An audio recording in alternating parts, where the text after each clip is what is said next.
Saat Hao sedang tidur nyenyak, pulas setelah hari yang melelahkan, tiba-tiba ponselnya berdering dengan kencang di tengah keheningan malam. Dengan kesal, dia meraih ponselnya dan mengangkat panggilan itu. Ternyata itu Nona Wei menelepon jam 2 pagi buta. "Ada apa?" tanya Hao dengan nada ketus. "Mau aku dongeng cerita sebelum tidur?"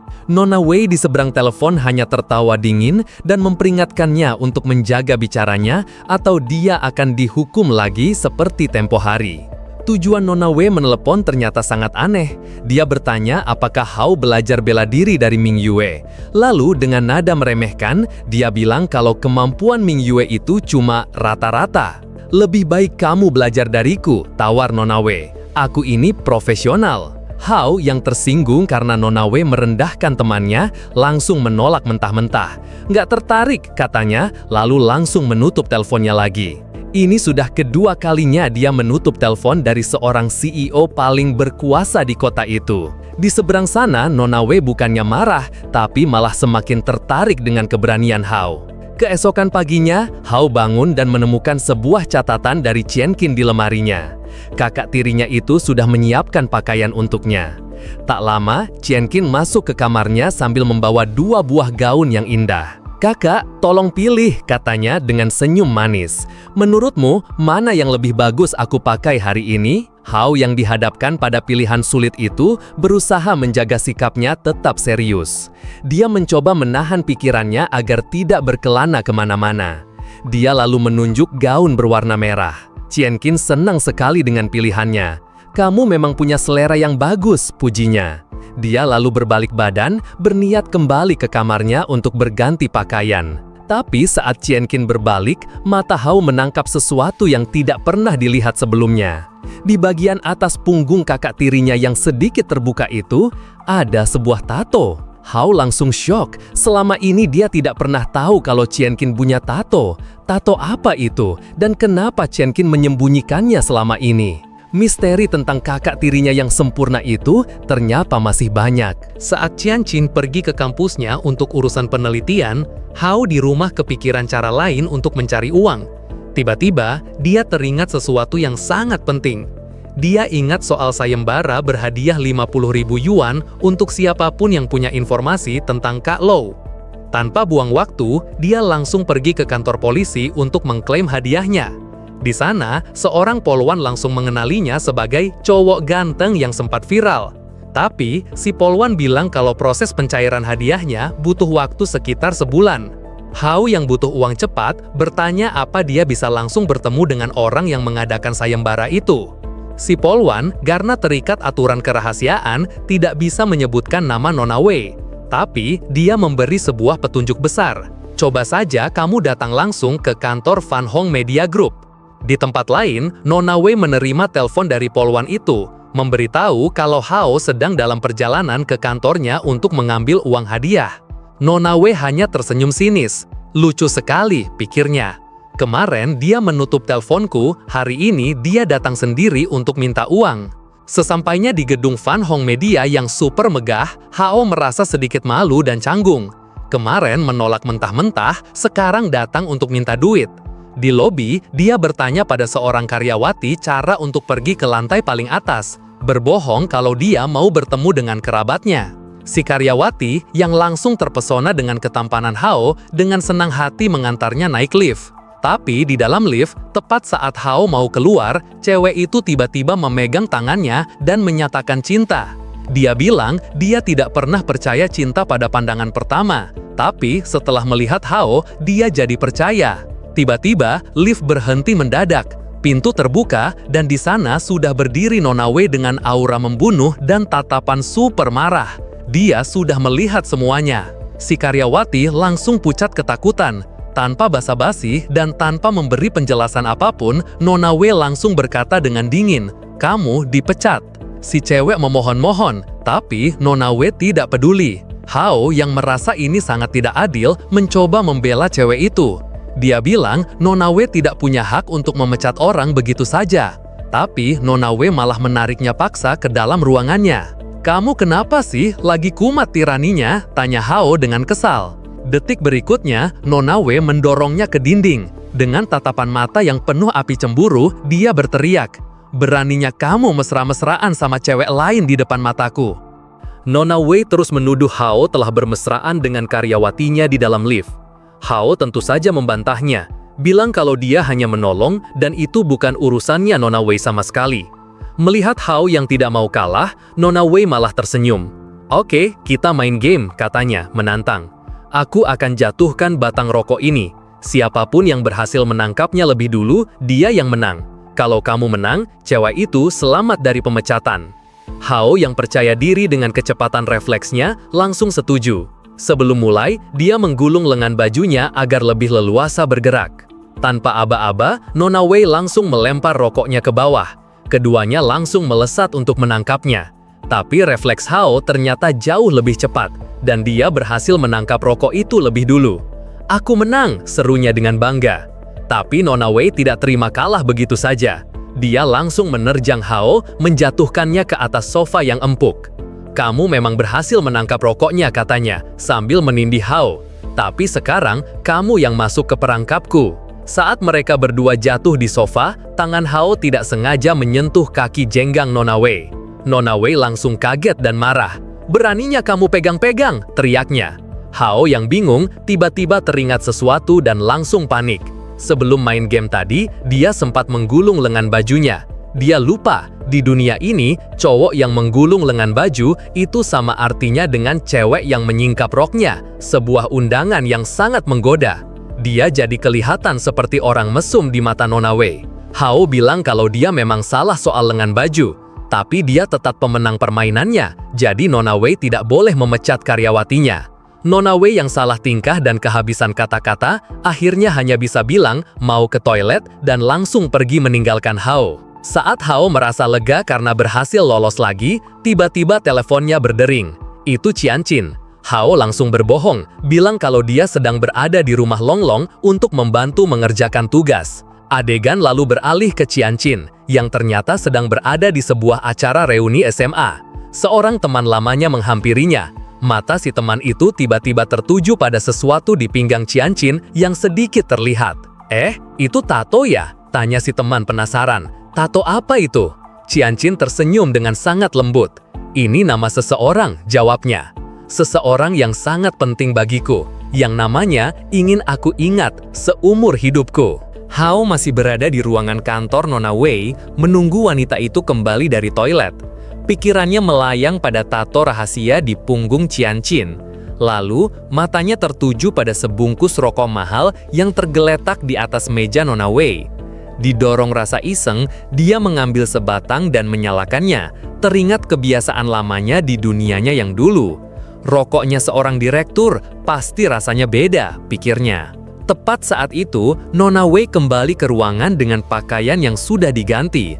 Untuk sesaat, Hao sempat terpesona dengan kecantikannya saat tidak sedang dalam mode tiran. Tapi, Nona Wei langsung merusak suasana. "Anak kecil nggak boleh merokok," tegurnya dengan tajam. Hao mencoba ngeles, tapi Nona Wei malah tersenyum licik. "Tahu tidak," katanya, "rokok yang baru saja kamu bakar itu harganya 60.000 yuan. Hao langsung pucat pasi. Hadiah sayembara 50.000 yuan berarti kalau dihitung-hitung dia jadi utang 10.000 yuan pada Nona Wei hanya karena sebatang rokok. Tapi melihat wajah panik Hao, Nona Wei malah tertawa terbahak-bahak. Ternyata dia hanya mengerjai Hao. Setelah puas tertawa, Nona Wei memberikan sebuah amplop berisi uang 50.000 yuan pada Hao. Hao yang terkejut karena wanita itu menepati janjinya mengucapkan terima kasih. Dia lalu dengan sopan bilang kalau mungkin akan lebih baik bagi mereka berdua untuk tidak bertemu lagi. Sebuah aksi balasan kecil yang membuat Nona Wei hanya bisa terdiam menatap kepergiannya. "Hao, kamu akan jadi pacarku," gumam Nona Wei setelah Hao pergi. "Aku selalu mendapatkan apa yang aku mau." Sementara itu, di rumah, Qianqin sedang asyik mengobrol dengan seorang temannya. Temannya itu sedang melihat-lihat sebuah album foto. "Adik tirimu ini ganteng banget ya," kata si teman. "Dan kamu punya banyak banget fotonya dari kecil sampai sekarang." Qianqin hanya tersenyum manis. Dalam hatinya dia berpikir, tentu saja. Dan yang lebih bagus lagi, sekarang aku tidak perlu lagi memotretnya diam-diam. Tepat pada saat itu, Hao pulang. Dia kaget melihat Qianqin sudah di rumah dan sedang ada tamu. Matanya lalu tertuju pada album foto yang ada di atas meja. Qianqin langsung panik. Gawat, pikirnya, Hao tidak boleh melihat album foto ini atau dia akan curiga. Qianqin langsung panik, takut kalau Hao melihat isi album rahasianya itu. Temannya, Jia, hampir saja nyeletuk. Wah Hao, kita lagi lihatin foto-foto imutmu loh. Tapi sebelum kalimat itu selesai, Qianqin dengan cepat mencubitnya, memberi isyarat untuk diam. Kita kan lagi belajar karya sastra buat kampus, kata Qianqin, mencoba ngeles dengan gugup. Hao yang penasaran mencoba mendekat untuk melihat, tapi Qianqin langsung menghalanginya dengan sebuah pelukan hangat. Dia mengalihkan perhatian Hao dengan bertanya kenapa dia pulang larut dan memperingatkannya lagi soal bahaya di luar sana. Setelah berhasil membuat Hao pergi ke kamarnya untuk istirahat, Qianqin langsung menatap tajam temannya. Jangan pernah berani deketin adikku, ancam Qianqin, atau persahabatan kita selesai. Sementara itu di kamarnya, Hao yang lelah setelah seharian berurusan dengan Nona Wei melihat keluar jendela. Dia kaget saat melihat seorang pria asing berdiri di sudut jalan menatap lurus ke arah jendela rumahnya. Hao jadi pusing 7 keliling. Dulu cewek-cewek yang ngejar-ngejar aku, sekarang cowok juga ikutan, keluhnya dalam hati. Merasa ini adalah ancaman yang serius, dia memutuskan untuk memberitahu Qianqin. Hao kembali ke ruang tengah dan menceritakan soal pria mencurigakan yang dia lihat. Tapi di luar dugaan, Qianqin malah tertawa. Oh dia, katanya dengan santai. Nggak usah khawatir, itu cowok aneh yang sama, yang kemarin ngirimin aku pesan cinta nggak jelas di ponsel. Hao jadi makin kesal, beraninya penguntit itu datang langsung ke rumah mereka. Dia langsung menawarkan diri untuk memberinya pelajaran, memamerkan kalau dia sudah belajar Muay Thai. Tapi Qianqin menolak tawarannya dengan lembut. Kamu bisa bantu aku dengan cara lain, katanya. Dia lalu mendekat dan menyandarkan kepalanya di bahu Hao. Biarkan aku bersandar di bahumu sebentar, aku capek banget hari ini. Hao jadi frustrasi, dia merasa Qianqin sama sekali tidak menganggapnya sebagai seorang pria yang bisa diandalkan untuk melindunginya. Dia merasa Qianqin masih melihatnya sebagai adik kecil yang lemah, yang perlu dilindungi, bukan sebaliknya. Melihat Hao yang tiba-tiba diam dan cemberut, Qianqin jadi gemas.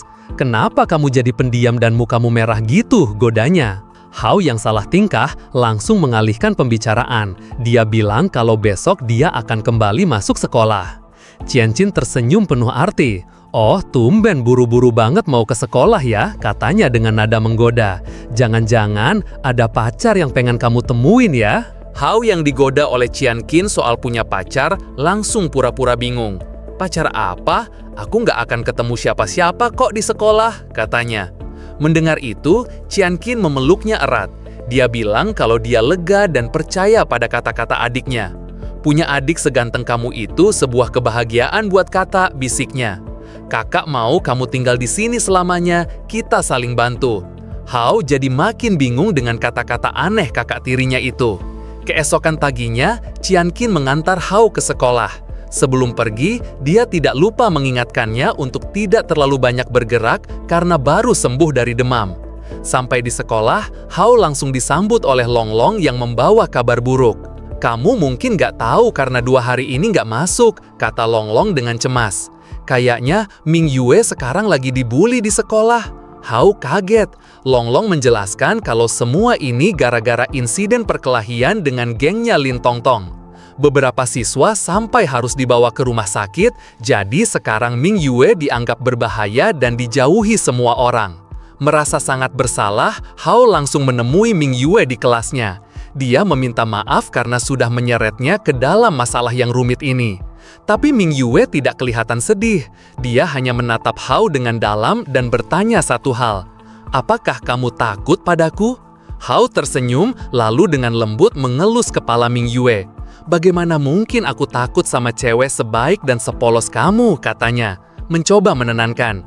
Apa yang mereka katakan itu omong kosong. Ming Yue pun terlihat lega mendengarnya. Dia bilang selama Hao ada di sisinya, dia siap menghadapi apapun. Saat makan siang, Hao yang lapar berat sudah siap menyantap makanan kantin.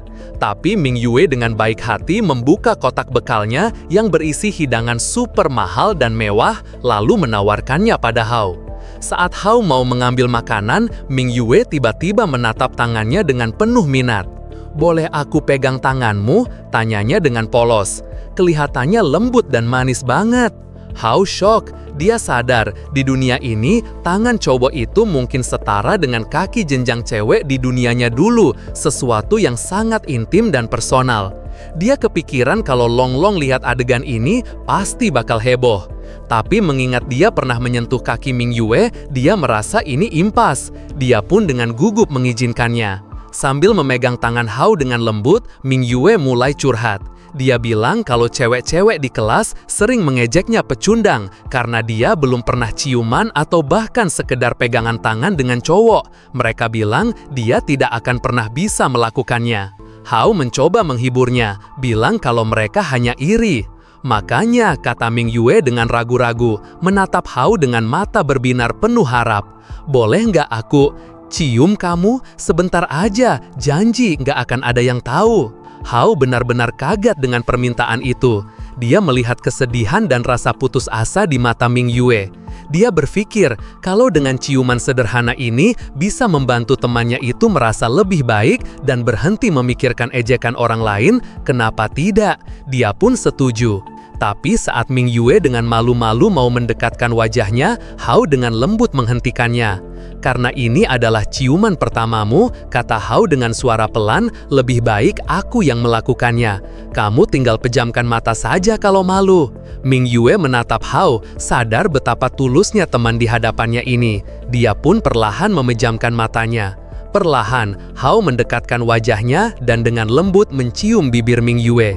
Dalam hatinya dia berpikir kalau dia sudah lama ingin melakukan ini, karena bagi Hao, Ming Yue adalah gadis terbaik yang pernah dia temui. Setelah ciuman pertama mereka, kepala Hao terasa pusing. Dia pikir dia bakal pingsan saking hebatnya momen itu. "Ming Yue baik banget," pikirnya dalam hati. "Rasanya aku mau bawa dia ke duniaku dan menikahinya." Sementara itu, Ming Yue sedang sibuk menganalisis sensasi baru di tubuhnya. Dia merasakan jantungnya berdebar sangat kencang, sebuah perasaan yang belum pernah dia rasakan sebelumnya. Tiba-tiba, terdengar suara siswa lain di luar gudang kosong tempat mereka berada. Hao langsung panik, takut ada yang melihat mereka. Tapi, Ming Yue dengan tenang bilang kalau dia sudah mengunci pintu dari dalam. Mereka pun selamat dari penggerebekan. Setelah aman, Ming Yue lalu menarik tangan Hao dan meletakkannya di dadanya. "Jantungku berdebar kencang banget," katanya dengan wajar cemas. "Apa aku sakit?" Hao yang syok dengan kepolosan temannya itu, mencoba menjelaskan secara ilmiah kalau itu karena efek dopamin di otak saat seseorang merasa senang. Mengerti kalau itu bukan penyakit, Ming Yue dengan santainya langsung mengusulkan sebuah ide gila. "Kalau gitu," katanya dengan wajah datar, "kita ciuman setiap hari aja ya, aku suka perasaan ini." Hao hampir jatuh dari tempatnya berdiri. Dia buru-buru menjelaskan kalau ciuman itu adalah hal yang spesial dan hanya dilakukan oleh pasangan kekasih. Dia berjanji akan mengajari Ming Yue semuanya secara perlahan. Malamnya di rumah, Ming Yue masih penasaran. Dia mencoba menonton salah satu video edukasi romantis yang pernah dikirim oleh Han Yuan. Dia mau mengetes apakah jantungnya akan berdebar juga saat menonton adegan romantis. Tapi hasilnya nihil. Dia sadar perasaan hangat dan debaran jantung yang menyenangkan itu hanya muncul saat dia bersama Hao. Bingung, dia langsung menelpon Hao. Ingat janjinya yang mau mengajarinya. "Hao," katanya begitu telepon diangkat. "Aku sudah nonton videonya, tapi jantungku nggak berdebar sama sekali. Kenapa ya?" Hao yang lagi-lagi dibuat pusing 7 keliling oleh pertanyaan polos Ming Yue mencoba mencari cara untuk mengakhiri percakapan. Dia beralasan mau cuci muka dulu. Ming Yue setuju. "Aku juga mau cuci muka," katanya. Lalu dengan polosnya dia menambahkan, "Gimana kalau kita ngobrolin semuanya sambil kita sama-sama di kamar mandi?" Hao melanjutkan obrolan anehnya dengan Ming Yue lewat telepon, sementara mereka berdua sama-sama lagi di kamar mandi masing-masing. Dia berjanji akan mengirimkan materi edukasi yang lebih benar tentang hubungan agar Ming Yue tidak lagi salah paham karena video-video dari Han Yuan. Tapi ternyata, Qianqin yang sedang berada di dekat ruang cuci tidak sengaja mendengar percakapan Hao dengan seorang cewek di telepon saat sedang mandi. Kecurigaan langsung menyelimuti pikirannya. Dia takut adiknya yang tampan itu sudah punya pacar.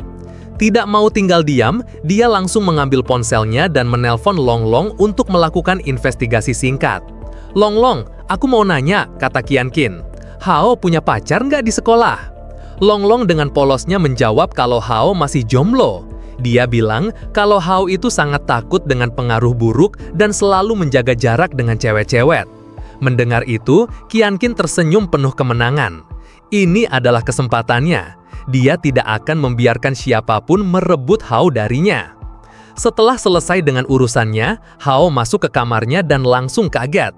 Dia melihat ada gundukan aneh di bawah selimutnya. Dengan hati-hati, dia membukanya. Dan ternyata, itu adalah Qianqin yang lagi santai tiduran di kasurnya. "Loh, kakak ngapain di sini?" tanya Hao, kaget. "Aku tadi kepanasan, jadi numpang ngadem sebentar di sini," katanya. Lalu dia cepat-cepat ganti alasan. "Aku sebenarnya nungguin kamu selesai mandi buat nonton film bareng, tapi saking lamanya aku sampai ketiduran." Qianqin lalu mengajak Hao untuk nonton film horor. Hao pun setuju. Sambil menyiapkan film di laptopnya, Hao jadi kepikiran. Biasanya kan kalau nonton film horor, cewek yang ketakutan terus refleks meluk si cowok. Jangan-jangan di dunia ini aturannya kebalik, pikirnya dalam hati. Aku yang harusnya teriak ketakutan terus loncat ke pelukan Qianqin.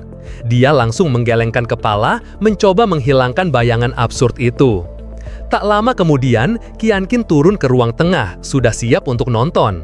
Dia melihat Hao duduk terdiam di sofa. "Sudah pilih filmnya?" tanyanya. Dia lalu sadar kalau wajah adiknya itu memerah dan tatapannya aneh, seperti sedang memikirkan sesuatu. "Kamu kenapa?" tanya Qianqin sambil tersenyum menggoda. "Kok tegang gitu kelihatannya?" Hao dan Qianqin akhirnya mulai menonton film horor di ruang tengah yang sengaja digelapkan. Qianqin punya rencana. Dia akan menunggu sampai Hao ketakutan, lalu dia akan datang sebagai pahlawan untuk menenangkan adik kesayangannya itu. Adegan paling seram di film itu pun muncul. Sesosok monster yang menyeramkan merangkak keluar dari dalam sumur. Adegan ini terkenal bisa membuat penonton menjerit.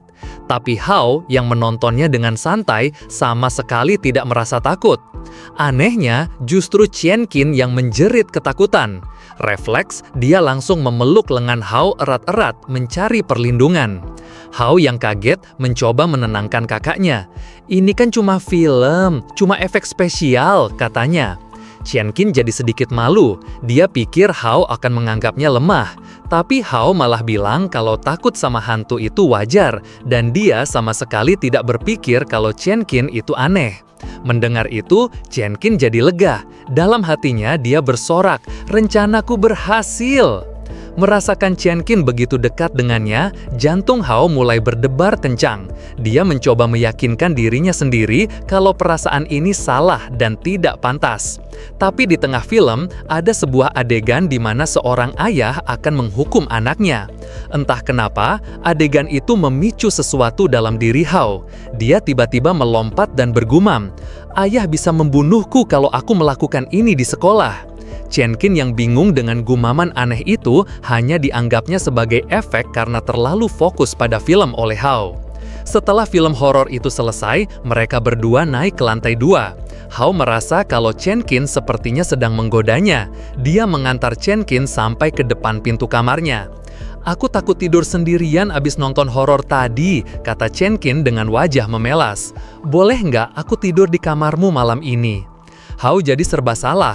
Di satu sisi, dia tidak mungkin bisa tidur nyenyak kalau ada cewek secantik Qianqin di kasur yang sama. Tapi di sisi lain, dia tidak tega menolak permintaan kakaknya yang sedang ketakutan itu. Akhirnya, dengan berat hati, dia pun mengalah. "Tentu saja boleh," jawabnya pasrah. Di dalam kamar Hao, Qianqin tiba-tiba menunjuk ke arah jendela. Aku lihat ada siluet hitam menakutkan di luar, katanya, mencoba mencari alasan lagi. Saat Hao lengah dan menoleh ke arah jendela, Qianqin langsung menggunakan kesempatan itu untuk memeluknya seerat mungkin dari belakang. Hao membeku. Dia sadar dia sudah masuk perangkap kakak tirinya untuk yang kedua kalinya malam ini. Dia tidak bisa bergerak, tidak bisa kabur. Dalam hatinya, dia berteriak, "Siapapun, tolong selamatkan aku dari situasi ini." Pagi harinya, Qianqin bangun dengan perasaan super bahagia karena bisa tidur di samping Hao semalaman. Sementara Hao, sebaliknya, merasa badannya remuk redam seperti habis kerja kuli. Mana bisa dia tidur nyenyak kalau ada cewek secantik Qianqin di sebelahnya. Saat sedang sarapan, Hao dapat pesan dari Longlong. Ternyata, sahabatnya yang super kreatif itu iseng membuat satu set stiker imut menggunakan foto-foto Hao. Dan stiker itu sekarang sudah viral di seluruh internet. Qianqin yang juga melihat stiker itu di ponselnya hanya tersenyum. Tapi kemudian dia berbisik pelan di telinga Hao. "Ketampananmu itu seharusnya hanya jadi milik satu orang." Kata-kata itu sukses membuat Hao merinding. Di sekolah, Hao langsung jadi pusat perhatian. Cewek-cewek mengerubunginya, bilang kalau stiker-stikernya lucu banget dan mereka minta tanda tangan, seolah dia adalah seorang idola. Hao yang sudah muak dengan semua itu langsung mencari Longlong di kelas. "Hapus stiker memalukan itu sekarang juga!" teriak Hao pada Longlong yang lagi asyik dandan. "Aku ini laki-laki, kalau aku lihat lagi yang kayak gitu besok, semua lipstik dan kosmetikmu aku buang." Mingyu yang melihat pertengkaran mereka datang untuk menengahi. Hao langsung terdiam saat melihat Mingyu. Ternyata Mingyu sudah memotong rambutnya jadi pendek, persis seperti yang pernah Hao sarankan padanya. Penampilan barunya itu membuatnya terlihat makin cantik di mata Hao. Untuk menghibur Hao yang sedang kesal, Mingyu mengajaknya ke sebuah tempat rahasia setelah jam sekolah selesai. Tempat rahasia itu ternyata adalah sebuah gedung sekolah tua yang sudah lama ditinggalkan. Saat mereka sedang bersembunyi di balik sebuah meja, mereka tidak sengaja mendengar suara sepasang kekasih yang sedang bermesraan tidak jauh dari sana. Takut ketahuan, Hao refleks langsung membekap mulut Mingyu dengan tangannya agar tidak menimbulkan suara. Dia memberi isyarat agar mereka diam sampai pasangan itu pergi. Tapi saat tangannya masih membekap mulut Mingyu, Hao merasakan sesuatu yang aneh, basah dan geli. Dia melihat ke bawah dengan tatapan tidak percaya. Dia syok, ternyata Mingyu sedang menjilati telapak tangannya. Otak Hao rasanya korslet karena kelakuan aneh Mingyu yang menjilati telapak tangannya. Saat dia masih mencoba memproses apa yang terjadi, Mingyu berkata dengan polos, "Aku juga mau seperti orang-orang yang kita dengar tadi." Lalu, sebelum Hao sempat bereaksi, Mingyu langsung mencium bibir Hao. Hao yang kaget, anehnya tidak mendorongnya. Pikirannya langsung berkelana ke berbagai kemungkinan. "Kalau aku pacaran sama Mingyu, dia kan tenurut banget," pikirnya. "Mungkin dengan begini kakakku Qianqin gak akan menggangguku lagi dengan tingkah anehnya." Tapi di sisi lain, dia juga merasa harus menjauhkan Mingyu dari pengaruh buruk Han Yuanyuan. Setelah ciuman yang cukup lama itu selesai, Mingyu langsung terengah-engah, wajahnya memerah karena kehabisan napas. Ternyata, saking polosnya, dia menahan napas selama mereka berciuman. Hao cuma bisa geleng-geleng kepala sambil menahan tawa. "Kalau ciuman itu harus sambil bernapas," katanya, "biar kamu nggak mati kehabisan oksigen." Mingyu dengan wajah serius mengangguk dan bilang akan mengingat pelajaran itu untuk lain kali. Mereka pun keluar dari gudang tua itu sambil bergandengan tangan. Tapi pikiran Hao masih bingung. Dia merasa sangat nyaman dengan Mingyu, tapi bayangan Qianqin yang cantik juga terus muncul di kepalanya. Dia benar-benar terjebak dalam pilihan yang sangat sulit. Sementara itu, di kantornya yang mewah, Nona Wei sedang marah-marah. Dia baru tahu kalau Hao bisa jadi sepopuler itu bukan karena bantuan perusahaannya, melainkan karena foto viral dari kafe tempo hari. Dia kesal karena foto miliknya menyebar di mana-mana. Dia menyuruh asistennya untuk menghapus semua foto itu dari internet, tapi tentu saja hal itu mustahil. Saat melihat komentar-komentar para cewek di forum yang memuja-muja dan mengharapkan Hao, amarah Nona Wei meledak. Beraninya sampah-sampah ini memimpikan lelakiku, pikirnya dengan geram. Dia sadar kalau dia sudah benar-benar terobsesi dengan Hao. Semakin Hao menolaknya, semakin besar keinginannya untuk memiliki cowok itu seutuhnya. Dia teringat lagi ciuman mereka di gang sempit. Dia hanya milikku, gumam Nona Wei pada dirinya sendiri dengan tatapan mata yang berbahaya. Dan aku tidak akan membiarkan siapapun merebutnya. Saat Hao pulang sekolah, dia kaget setengah mati melihat mobil mewah Nona Wei sudah terparkir manis di depan gerbang rumahnya. "Ngapain lagi kamu di sini?" tanya Hao dengan nada kesal. Dia pikir urusannya dengan wanita ini sudah selesai. Nona Wei dengan santai menjawab dari dalam mobil. Katanya, dia tidak bisa mengendalikan dirinya. "Internet itu penuh dengan fotomu," keluhnya. "Dan komentar-komentar dari cewek-cewek lain itu benar-benar bikin aku kesal." Tiba-tiba, dia keluar dari mobil, menarik dasi Hao dan memaksa Hao untuk mendekat ke arahnya. Supaya tidak menjadi tontonan warga sekitar, Hao terpaksa masuk ke dalam mobil Nona Wei.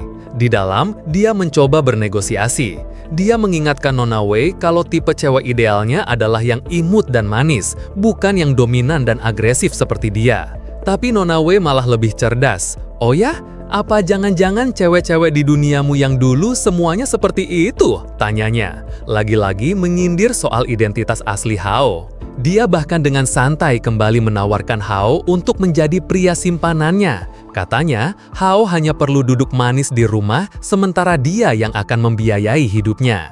Pembicaraan mereka lalu beralih ke Ming Yue.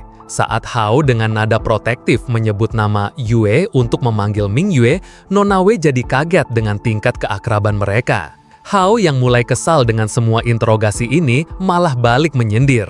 "Oh, kalau gitu aku harusnya panggil kamu Nanan atau Baby Nan aja ya?" Nona Wei langsung salah tingkah mendengar itu. Menggunakan kesempatan tersebut, Hao langsung pamit dan keluar dari mobil. Dia merasa baru saja berhasil lolos dari kandang banteng yang siap menerkam. Baru saja dia mau melangkah masuk ke dalam gerbang rumahnya, seorang cowok berkerudung tiba-tiba menghampirinya. Cowok itu bilang kalau dia adalah temannya Qianqin.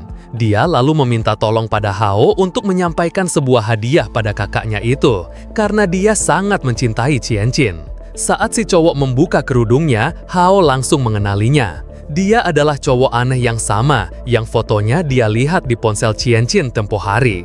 Si penguntit akhirnya menunjukkan dirinya. Setelah pertemuannya dengan Nona Wei, Hao langsung mengkonfrontasi si cowok penguntit di depan rumahnya. "Aku tahu kamu yang sering mengirim pesan aneh ke kakalku," kata Hao dengan tegas. "Kalau aku lihat kamu mendekatinya lagi, aku akan melaporkanmu ke polisi." Si penguntit yang ciut nyalinya itu pun hanya bisa pergi dengan wajah pucat. Sesampainya di dalam rumah, ternyata hanya ada Qianqin. Orang tua mereka sedang tidak ada di rumah. Karena sedang malas masak, Qianqin sudah memesan makanan cepat saji untuk mereka berdua. Mereka pun makan malam bersama. Hao tidak bisa berhenti mengagumi Qianqin. Di matanya, kakak tirinya itu selalu terlihat positif dan bisa memikat siapa saja. Di tengah makan malam, Qianqin tiba-tiba menghela napas. "Aku sedikit cemburu," katanya. "Kamu sekarang populer banget di internet." Lalu dia bercanda, tapi dengan tatapan yang serius. "Harusnya cuma kakak yang boleh lihat badanmu." Hao langsung salah tingkah mendengar candaan yang kelewat batas itu. Malam harinya, Qianqin mengetuk pintu kamar Hao. Dia beralasan ingin bekerja bareng di dalam kamar Hao. Hao yang tidak bisa menolak hanya bisa setuju. Sambil duduk di samping Hao, Qianqin mulai bercerita. Dia bilang kalau akhir-akhir ini dia terlalu banyak menghabiskan uang, padahal gaji hariannya sebagai asisten di rumah sakit itu sekitar 3.000 yuan. Hao langsung shock, gaji harian 3.000 yuan? Qianqin menjelaskan kalau dia memang masih kuliah, tapi karena nilainya selalu yang paling tinggi di seluruh angkatan, dia diberi kesempatan istimewa untuk menjadi asisten dokter bedah dan bahkan sudah pernah melakukan operasi kecil. Dia adalah seorang jenius di bidang biokimia klinis. Sebelum Hao punya banyak penggemar, Qianqin merasa harus menunjukkan keunggulannya lebih dulu. Hao benar-benar kagum. Dia senang karena kakaknya ternyata adalah orang yang luar biasa dan bisa menghasilkan banyak uang. Setelah memamerkan kehebatannya, Qianqin memeluk Hao. Dia lalu memberitahu sebuah kabar lagi. Orang tua mereka ternyata harus memperpanjang perjalanan bisnis mereka dan akan pulang lebih lama dari yang dijadwalkan. Hao kaget, dia langsung sadar. Itu artinya, untuk beberapa waktu ke depan, hanya akan ada mereka berdua yang tinggal di rumah sebesar ini. Situasi yang hampir terasa seperti hidup bersama. Di kamar mandi, Hao lagi-lagi merasa pusing. Gimana aku bisa tahan kalau sering berduaan terus sama cewek secantik kakakku sendiri di rumah ini, pikirnya. Dia berjanji pada dirinya sendiri untuk sekuat tenaga mengendalikan diri. Tapi pas dia keluar dari kamar mandi, dia langsung dibuat syok lagi. Qianqin sudah berganti pakaian dan sekarang memakai piyama yang imut. Saat mereka sedang duduk bekerja bareng di kamarnya, Qianqin tiba-tiba mengeluh kalau pundaknya terasa pegal karena terlalu lama duduk. Hao, bisa tolong pijetin kakak sebentar? Pintanya dengan suara manja. Hao yang merasa tidak bisa menolak, akhirnya mulai memijat pundak Qianqin. Sambil dipijat, Qianqin bilang kalau minggu ini dia punya hari libur dan mengajak Hao untuk pergi jalan-jalan berdua. Ini akan jadi kencan pertama kita, katanya dengan semangat. Jadi semuanya harus sempurna. Hao kaget mendengar kata kencan. Dia jadi curiga kalau kakak tirinya ini punya kompleks terhadap adik atau semacamnya. Setelah beberapa saat, Hao menyudahi pijatannya, beralasan kalau sudah larut malam. Qianqin pun setuju untuk kembali ke kamarnya sendiri, membuat Hao bisa bernafas lega. Tapi ketenangan itu tidak berlangsung lama. Tepat saat Hao mau tidur, teleponnya berdering lagi. Itu Nona Wei. Hao sudah siap untuk menolak wanita itu lagi. Tapi kali ini, suara Nona Wei dari seberang telepon terdengar berbeda. Dia tidak marah, tapi malah terdengar rapuh. Dia curhat, bilang kalau dia sebenarnya benci pada laki-laki. Dia cerita, sejak kecil dia hanya dikelilingi oleh cowok-cowok manja dan genit yang hanya mau memanfaatkan ibunya yang berkuasa untuk menaiki tangga sosial. Tapi kamu beda, kata Nona Wei dengan suara pelan. Kamu satu-satunya yang tulus. Aku memang tidak tahu cara merawat atau menyenangkan seorang pria, karena seumur hidupku aku hanya fokus pada pekerjaan dan latihan militer. Tapi, aku bisa memberimu apapun yang kamu mau. Dia bahkan sesumbar. Bahkan kalau kamu minta bintang dari langit pun, perusahaanku sedang mendanai pengembangan roket. Jadi bintang bukanlah masalah. Hao menolak tawarannya, tapi untuk pertama kalinya, dia merasa kasihan pada Nona Wei. Dia sadar, di balik sosoknya yang tiran dan berkuasa, ternyata dia adalah seorang wanita yang sangat kesepian. Saat rasa iba itu muncul di hatinya, kepala Hao tiba-tiba terasa sakit lagi. Sebuah penglihatan aneh kembali muncul di benaknya. Dia melihat seorang anak kecil yang sepertinya adalah dirinya di masa lalu sedang ditanya apakah dia punya istri. Anak itu menjawab tidak. Lalu, seorang gadis kecil lain dengan tegas langsung berkata, "Mulai sekarang, aku yang akan jadi istrimu dan kamu dilarang untuk melihat cewek lain." Pagi itu, sesampainya di sekolah, Hao langsung disambut oleh Mingyue. Tapi sambutannya benar-benar di luar dugaan. Aku semalaman gak bisa tidur karena terus mikirin ciuman kita kemarin, katanya dengan wajah polos. Boleh kita ciuman lagi sekarang? Hao yang kaget setengah mati mencoba menjelaskan dengan sabar kalau ciuman itu adalah hal yang sangat pribadi dan tidak bisa dilakukan di depan umum, apalagi di sekolah. Kalau gitu, balas Mingyue dengan logikanya yang lurus. Nanti pulang sekolah, kita ke rumahku saja buat ciuman. Hao hanya bisa menepuk jidatnya. Dia benar-benar pusing menghadapi kepolosan cewek sultan yang satu ini. Saat jam istirahat makan siang, popularitas Hao yang meroket akibat stiker viral kemarin mencapai puncaknya. Dia tiba-tiba dikerumun oleh banyak siswa yang heboh. Mereka minta tanda tangan dan memujinya setinggi langit. Long Long menjelaskan, ternyata ada yang membuat video kompilasi dari semua foto viral Hao dan stiker-stikernya. Video itu meledak di internet, dan Hao sekarang dijuluki sebagai cowok tertampan yang lahir 1000 tahun sekali. Di tengah kerumunan yang padat itu, seorang cewek iseng yang penasaran dengan legenda yang beredar mencoba mengambil kesempatan. Dia diam-diam mendekat dari belakang dan meremas pantat Hao. Tapi sebelum aksinya berhasil, cewek itu tiba-tiba menjerit kesakitan. Ternyata, Ming Yue sudah lebih dulu menangkap dan memelintir tangan si cewek iseng itu dengan sangat kuat. Hao tidak suka disentuh sembarangan, kata Ming Yue dengan tatapan dingin yang menusuk. Semua siswa yang melihat kejadian itu langsung takut dan menjaga jarak. Di sudut lain sekolah, Lin Tongtong sedang mendengar keluhan dari temannya. Katanya, para penggemar Lin Tongtong sekarang malah banyak yang pindah haluan jadi penggemar Hao. Lin Tongtong pura-pura tidak peduli, bilang kalau popularitas Hao itu hanya sementara.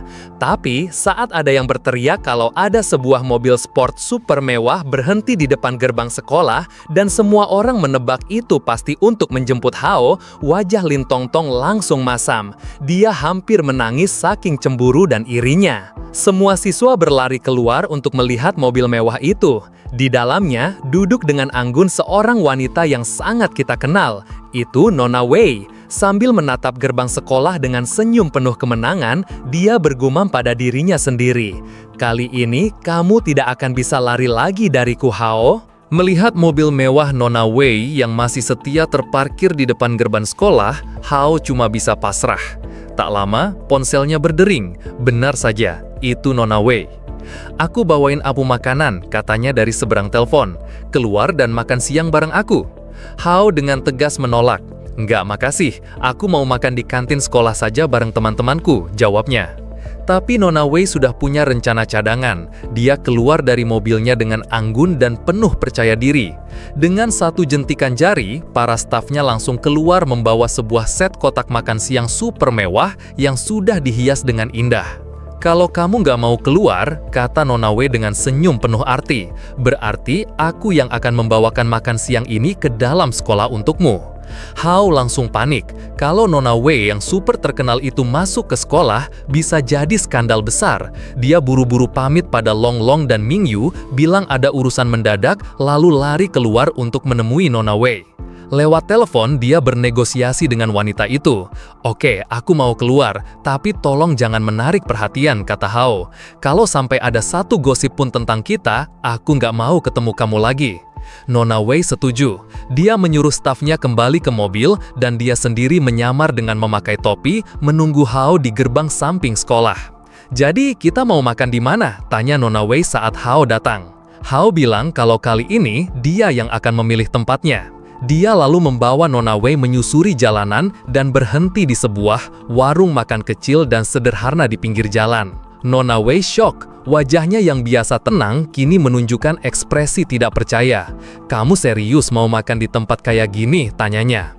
Hao dengan santai menjawab kalau dia suka makan di tempat-tempat seperti ini. Kalau seorang nona besar sepertimu nggak suka, katanya menantang. Kamu boleh pulang kok. Nona Wei hanya terdiam, menatap warung makan sederhana itu dengan tatapan yang sulit diartikan.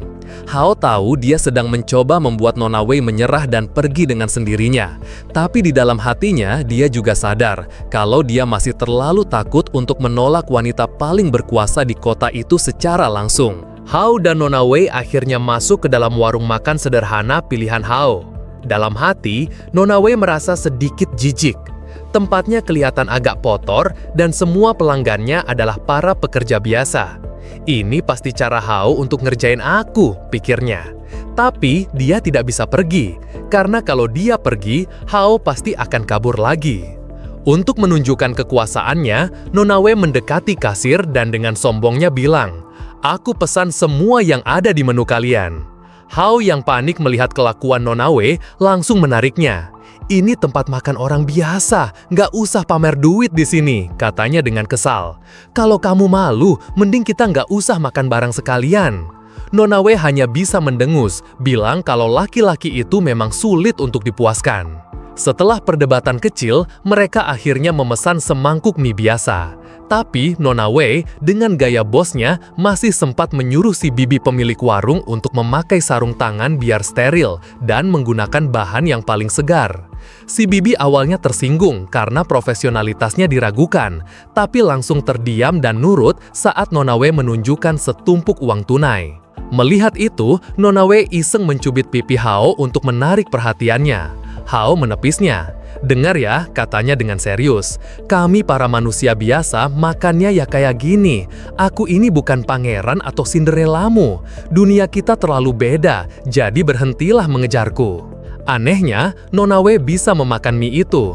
Makanan sederhana itu malah mengingatkannya pada masa latihan militernya yang jauh lebih keras. Dia jadi merasa kasihan pada Hao, berpikir kalau Hao pantas mendapatkan kehidupan yang lebih baik. Tapi, di tengah suasana yang mulai melunak itu, dia tiba-tiba melontarkan pertanyaan yang menusuk. "Kamu jago banget ciuman," katanya sambil menatap Hao. "Latihan sama siapa?" Pertanyaan itu langsung membuat Hao tersedak mie-nya. Dia hanya bisa ngeles kalau dia belajar dari video. Nona W lalu memberinya sebuah peringatan dingin. "Awas ya," katanya. "Kalau sampai aku tahu kamu punya hubungan sama cewek lain, aku tidak akan bertanggung jawab atas tindakanku nanti." Adegan lalu beralih. Sekarang Hao sudah bersama Long Long yang seperti biasa lagi-lagi sibuk meminta pendapat soal warna lipstik barunya. Hao kelihatan tidak fokus, pikirannya masih kacau setelah kencananya dengan Nona W. Long Long lalu mengajaknya pergi. "Kita harus jenguk Ling Ling," katanya. "Adikku sudah kangen banget sama kamu." Hao pun teringat pada adik kecil Long Long yang lucu dan sudah lama tidak dia temui. Hao dan Long Long mampir ke rumah Ling Ling dan mendapati adik kecil itu sedang asyik menggambar di kamarnya. Penasaran, mereka berdua mengintip buku gambarnya. Hao langsung syok. Ternyata, Ling Ling sedang menggambar sebuah komik di mana Hao menjadi karakter utamanya, yang digambarkan mengalami trauma mental selama 10.000 tahun. Dia jadi bahan fantasi seorang gadis kecil.